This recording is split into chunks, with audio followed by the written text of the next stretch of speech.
Let the pain break you down now, you gotta give it time to heal.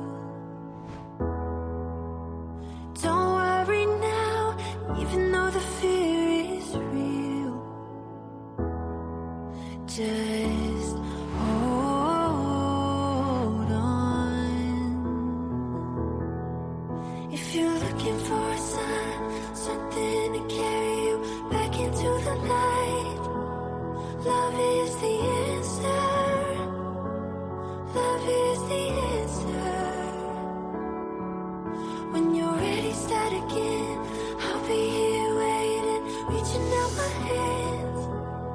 Love is the answer. Love is the answer. I know it's a struggle, I know it's a fight, not to end every day feeling like you've been living a lie. It's time to be free, it's time to find peace by the water. And just hold on. If you're looking for a sign, something to carry you back into the light, love is the answer. Love is the answer. When you're ready, start again.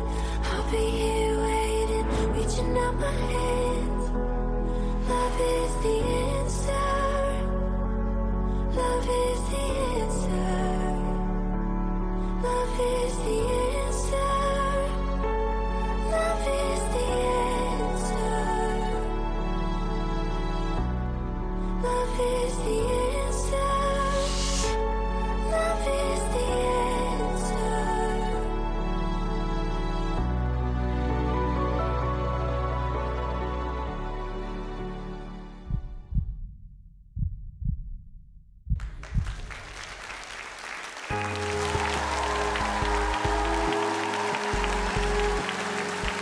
Bravo! Bravo! Bravo, bravo, bravo, bravo.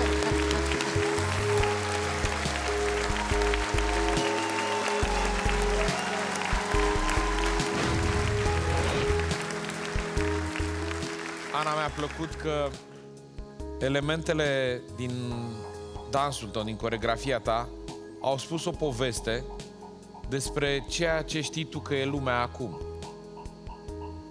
A fost frumos pentru că tu nu ai trăit decât frumos. A avut perspectiva vârstei ei. Știi? Și asta este minunat.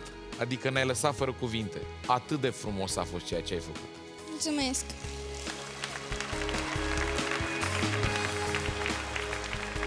Nici nu știu ce să spun, dacă avem de-a face cu o foarte valoroasă dansatoare sau o foarte valoroasă dansatoare și o viitoare foarte valoroasă coregrafă.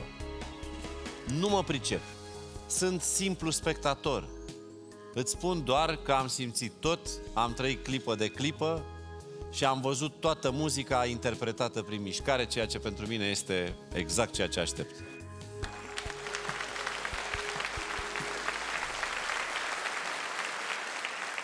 Ți-a mai scăpat ceva? Ar putea să fie o foarte bună actriță. N-ai fost deloc pe lângă din punctul ăsta de vedere.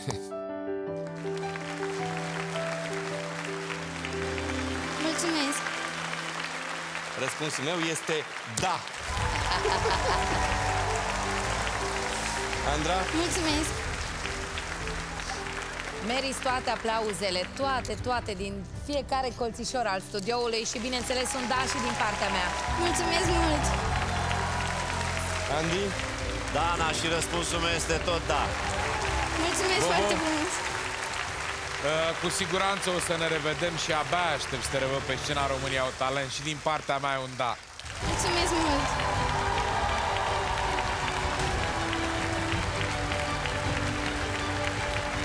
Bravo, Ana! Ne revedem în următoarea etapă cu aproape un golden buzz. Mulțumesc frumos!